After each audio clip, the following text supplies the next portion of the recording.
சுங்கச்சாவடிகளில் கட்டண உயர்வு இன்று முதல் அமல்படுத்தப்பட்டுள்ளது. தமிழகத்தில் உள்ள 21 சுங்கச்சாவடிகளில் கட்டண உயர்வு இன்று முதல் நடைமுறைக்கு வந்துள்ளது. 5 முதல் 15% வரை கட்டண உயர்வு அமல்படுத்தப்பட்டுள்ளதால் லாரி உரிமையாளர்கள் மற்றும் ஓட்டுநர்கள் கண்டனம் தெரிவித்துள்ளனர். வாகனங்களுக்கு வேக கட்டுப்பாட்டு கருவி பொருத்தும் பணியும் இன்று நடைபெற்று வருகிறது. இதற்கும் லாரி ஓட்டுநர்கள் எதிர்ப்பு தெரிவித்துள்ளனர்.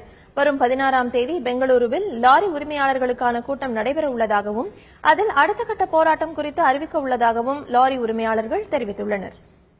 சுங்கச்சாவடி உயர்னால கண்டிப்பா விலைவாசி ஒரு 5% உயரும்.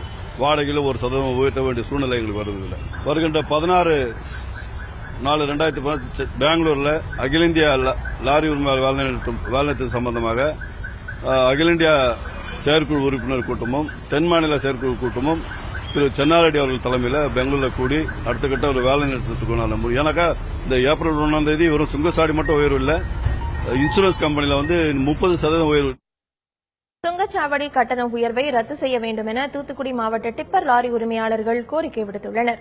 சுங்கச்சாவடி கட்டண உயர்வால் பெரும் பாதிப்பு ஏற்படும் என்பதால் சுங்கச்சாவடிகளை உடனடியாக அகற்ற வேண்டும் எனவும் அவர்கள் வலியுறுத்தியுள்ளனர். மாநில அரசும் மத்திய அரசும் இணைந்து உடனடியாக இந்தியாவில் உள்ள அனைத்து டோல்கேட்டுகளையும் ரிமூவ் செய்யும்படியும்,